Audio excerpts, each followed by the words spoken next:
Pour la chronique vin de cette semaine, on a le plaisir on aura le plaisir de déguster un vin orange. Oui.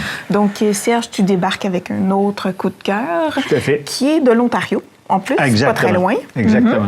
Donc, d'entrée de jeu, ma première question, avant que je l'oublie, quelle est la différence entre un vin orange et un rosé? Parce que tantôt, quand tu l'as sorti, moi, je pensais qu'on buvait du rosé. Du rosé, oui. Exact. La plus grande différence, c'est les raisins. Pour faire du rosé, ça prend obligatoirement au moins un cépage, un raisin rouge. Alors que pour la règle principale pour faire du vin orange, c'est que ça prend exclusivement des raisins verts, des raisins blancs qu'on dit dans le domaine. Donc, il n'y a pas de raisin rouge dans l'orange. Exactement, exactement. D'accord. Cependant, ce qu'on fait, c'est que... Puis aussi, évidemment, là, il n'y a pas d'orange non plus. Non. Il n'y a pas d'orange non plus. Il n'y a pas d'orange. C'est une belle précision. Oui, quand même. Oui, il y en comme a on pas. l'indique, il y en a Voilà, pas. c'est assez clair. Il n'y en a pas. Il n'y en a pas. C'est simplement qu'on fait macérer les raisins blancs, les raisins verts, comme on ferait un vin rouge. C'est un peu ce que ça donne. Là. Oui. C'est comme un peu moins appétissant, mais on aurait le même phénomène avec des raisins rouges. Okay. Donc, on fait tremper les raisins dans ce qu'on appelle le mou, parce que c'est ce qui est en réalité du jus de raisin, mais dans le domaine du vin, pour faire plus chic, on appelle ça du mou.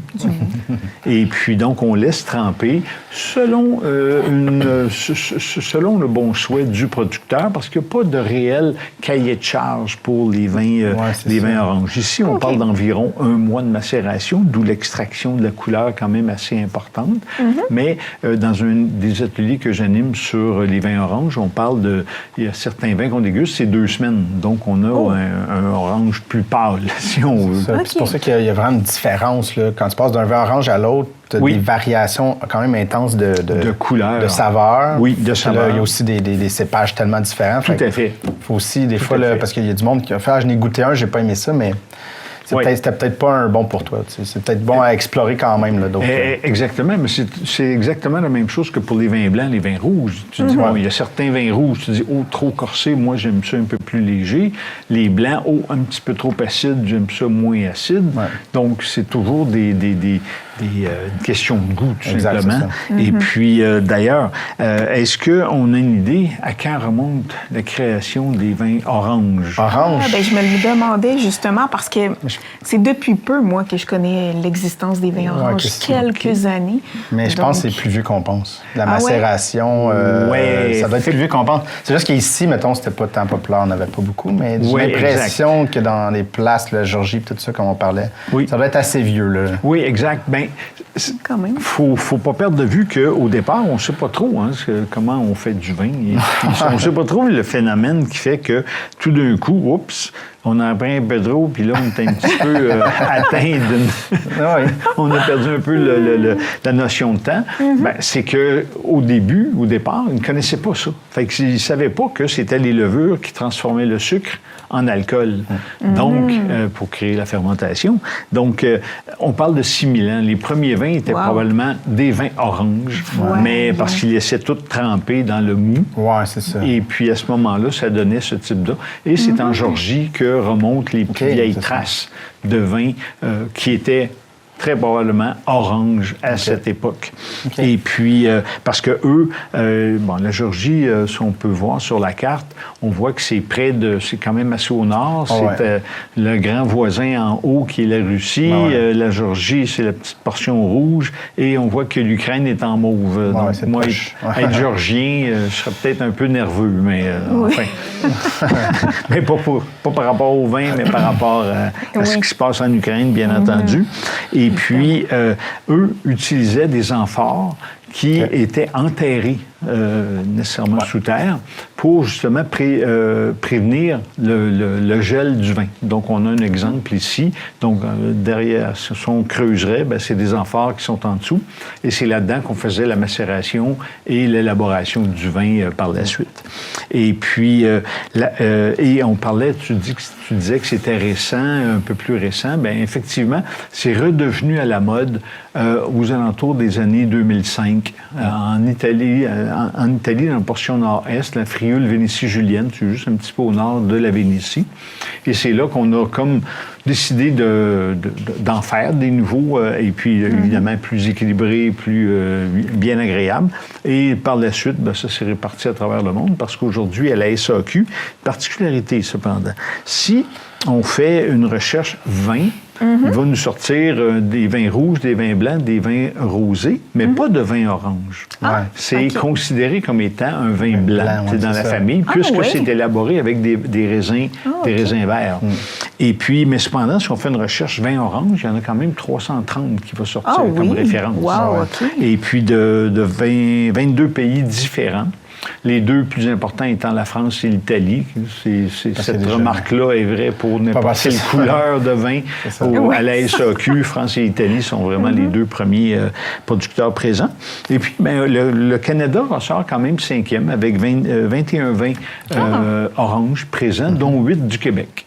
Donc, il y a plusieurs bons vignobles là, qui en produisent et qui sont disponibles à la SAQ. Il y en a d'autres qui en produisent, mais qui ne sont pas disponibles à la SAQ parce que question de volume là, global. C'est ça. Et puis, donc, ceci nous amène à ce vin qui s'appelle The Audacity of Thomas J. Bright. Ah, bon, écoute, c'est long comme ton titre de film. Oui, c'est ça. Peut-être. Oui, exactement. Mathieu avait un titre de film aussi long aujourd'hui. Ah oui? Donc, oui. OK, donc ici, ça fait simplement référence à l'audacité de Thomas J. Bright, qui était un des premiers vignerons en Ontario à faire des vins. Et puis là, on continue l'audacité avec un vin orange, tout simplement. Fait que c'est quand même quelque chose d'intéressant. Ça vient de l'Ontario, c'est de la péninsule du Niagara. Un vin qui a 12,5 % d'alcool avec 5 grammes de sucre résiduel. Donc, c'est considéré comme un vin qui est sec. Et au nez, quelque chose d'intéressant. Beaucoup de fruits. Oui, beaucoup de fruits. Des fruits exotiques, là. Les fruits exotiques, on est ici à base de 50-50 avec du Gewürztraminer, du Pinot Grigio. Donc, quelque chose. Puis, le Gewürztraminer est un cépage un petit peu comme au magasin, il y a comme 3 couleurs de raisin. Tu sais, as les verts, tu as les noirs, puis dans le milieu, tu as les un peu comme flamme, là, tu sais, rouge, un petit peu rouge, un petit peu vert, là, selon. Lui, là-dedans. Oui, donc le Gewürztraminer est dans cette catégorie-là. Donc, c'est pour ça aussi qu'on a une intensité de couleur assez importante. Et là, on a assez parlé, on va en prendre une petite gorgée.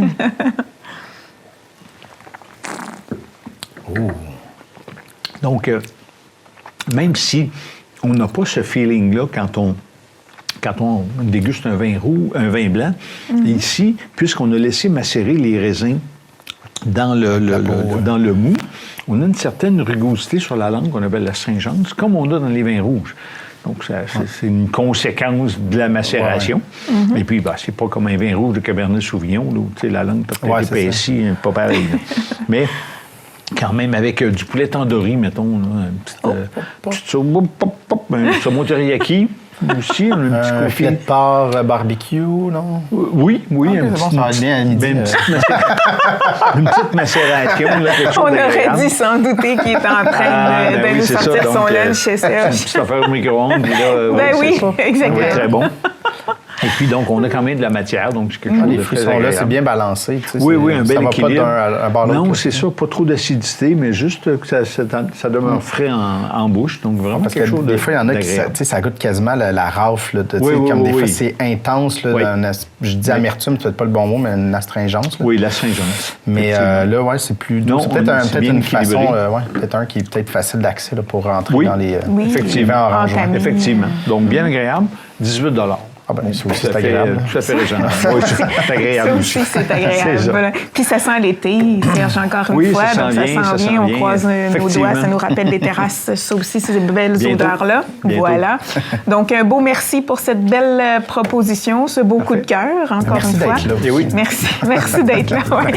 C'était certain que ça appartenait à Mathieu, cette réplique. Donc, à la prochaine, Serge. Très bien.